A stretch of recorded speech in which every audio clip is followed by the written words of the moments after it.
So last year of July, I made the mistake of leaving the safety of my home and going on a 4-day camping trip with my high school buddies to an island called Corregidor. It's a small historic island located in the Philippines, and as the title suggests, a lot of things go wrong in this trip, which ultimately leads us to almost, dying. But before all that jazz, let me introduce you to the gang.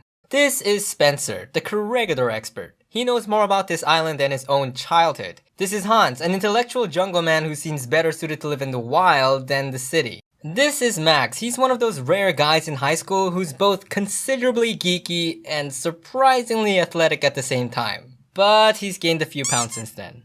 And last but not least, this is Daniel. He's my twin brother.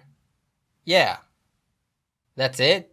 Where's my cool intro? So let's skip to day 2 of the trip cause nothing really happened in day 1, and to our surprise, it hasn't rained yet. Like, at all. Before we left for the trip, the weather forecast said there was going to be a really bad typhoon. So we were expecting a lot of rain. But there wasn't any. Which is great, hey, I'm not complaining. So Spencer suggested, hey, the weather seems pretty nice and all, wanna pack some sandwiches for lunch and eat it on this tiny island I know while exploring some sick tunnels and ruins on the way? Yeah, sure, sounds cool, fun. like, we should totally do that, yeah, That'd be let's cool. go. Ooh, adventure! So we left the campsite at around 9 in the morning, but apparently failed to stick to our original plan, which was to eat our lunch on this tiny island, only because we spent a little too much time on the exploring part. So we ate our lunch somewhere along the hike, but still decided to go to the island since Spencer needed to retrieve some rubble content from there and add it to his fancy Corregidor collection. And we were all just in the mood for adventure anyway. Now, once we arrived at our destination, we could see the island from afar. It wasn't exactly one of those typical islands with a coconut tree and a sandy shore, more like a big piece of rock floating in the ocean really. And I'm not gonna lie, it was a lot farther than how I imagined it. I mean, if I were to put it into perspective, I believe it could have been about 90 feet away, and a normal swimming pool is around 30 feet long, which means that this was equivalent to swimming an entire 3 full laps back and forth a normal high school pool. But it's fine, we've taken swimming lessons from one of the most brutal PE teachers in history, so this was probably gonna be a total piece of cake. We barely made it to the island. Well, what do you know? Turns out that swimming in a pool is not quite the same as swimming in the ocean with all the waves and everything. Yeah, no kidding. And the sudden change of weather didn't really help that much either. Hans got to the island first since he was like a freaking dolphin or something. Dude. But that didn't really matter because once we arrived, he was still in the water. Why? Well, apparently because of how the island was shaped, we couldn't place our foot anywhere, which meant that we had to use pure arm strength to get up while fighting the waves. Not to mention, the entire island was covered in sharp, prickly barnacles. At this point, we were actually getting pretty desperate and contemplated whether we should take our chances and use our remaining energy to swim back to shore. But we didn't, and thankfully, after 15 more minutes of struggling, somehow Daniel managed to come clutch and climb through the pain, and he helped all of us up. I asked Dan about this a few days ago, and apparently he doesn't even know how he got up in the first place, but thank God he did, cause if he didn't, we would have had to swim back to shore without any rest, and personally, I don't think any of us would have made it in our current state. Holy crap, I thought we were goners! Whew! What an adventure, am I right, guys? Once we were able to catch our breath, we realized our hands were bleeding pretty badly from the cuts we got while trying to climb up. And even though we kind of laughed it off and joked about it then, deep inside, we all knew how serious the situation had become. Like, you wouldn't believe how much blood was coming out of our hands. It was literally flowing. But we eventually stopped the bleeding, took some time to rest, and got ready to use whatever stamina we had left to swim back to shore. Now, you would think swimming back would be a lot easier since all we had to do was just end up on shore, right? No. If anything, it was just as bad. When I got to shore, my legs were no longer functioning, and because I couldn't stand up right away, I was thrashed around by the waves for 10 whole minutes like I was some kind of washed up seaweed. And this would have been fine if the bottom of the shore was just covered in sand. But it wasn't! There were heaps of rocks everywhere, and for the entire duration of those 10 minutes, I was trying to keep myself from getting my face bashed onto one of these things. Surprisingly enough, I got out without a single scratch, but my brother on the other hand, wasn't very lucky. Shortly after, we were back to where we left our belongings and took some time to share some sweet snacks of camaraderie to celebrate our survival. Now, all we had to do was follow the shoreline for about an hour and a half and boom, we're back at our sweet old campsite.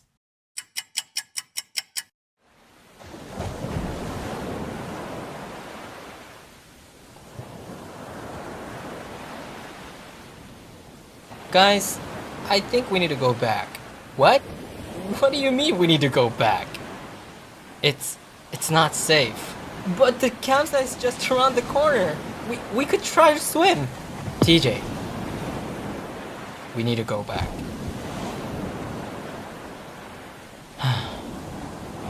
Okay. TJ, no!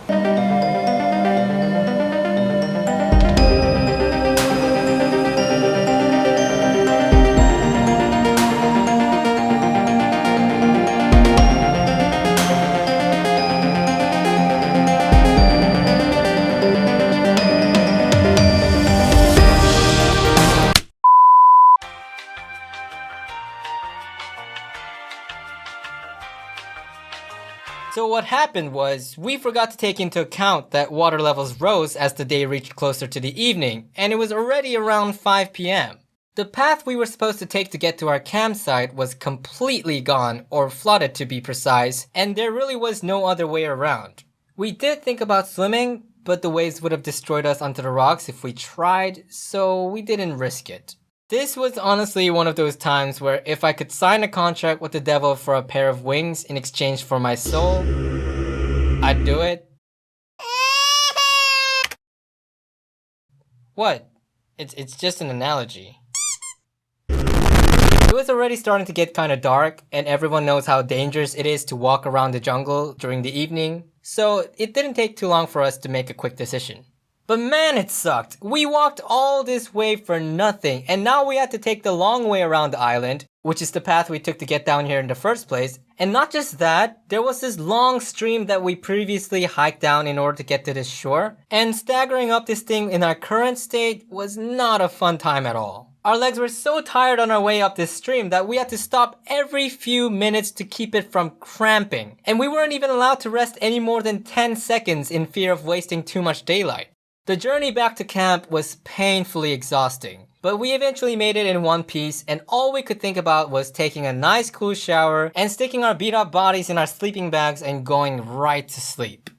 To conclude this story, I don't really know what else to say except that this was probably one of my worst near-death experiences ever, but despite all the struggle and hardships, I still got to experience it with my close friends, and that, I think, made it all worth it in the end. Aww. Oh, and I'm never going camping with you guys again.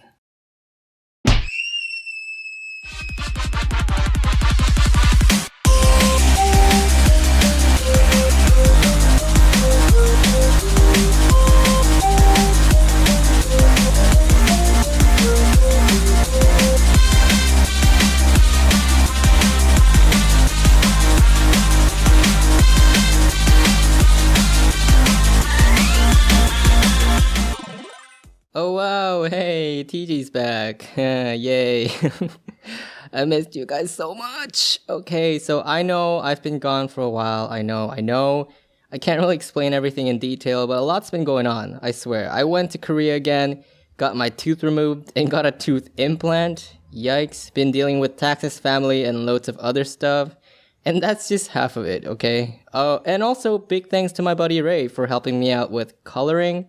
Like, she's literally the best. I wouldn't be able to get this video out today if it wasn't for her. And also my friend Spencer for sending me a lot of the details for the island in the story. Yeah, it helped a lot. And yeah, we almost died in this island trip. Big deal. But we also had a lot of fun towards the end. So thanks guys for inviting me. Also, keep an eye out for the 100k video special. It'll be out maybe sometime next week. I don't know. Honestly, I still can't believe we reached this many subs in such a short amount of time. Like, wow, my Toon family, you are the best. Thank you guys so much. Hope you guys enjoyed the video. Be sure to stay tuned for more. And yeah, I'll see you guys next time. I love you. Bye.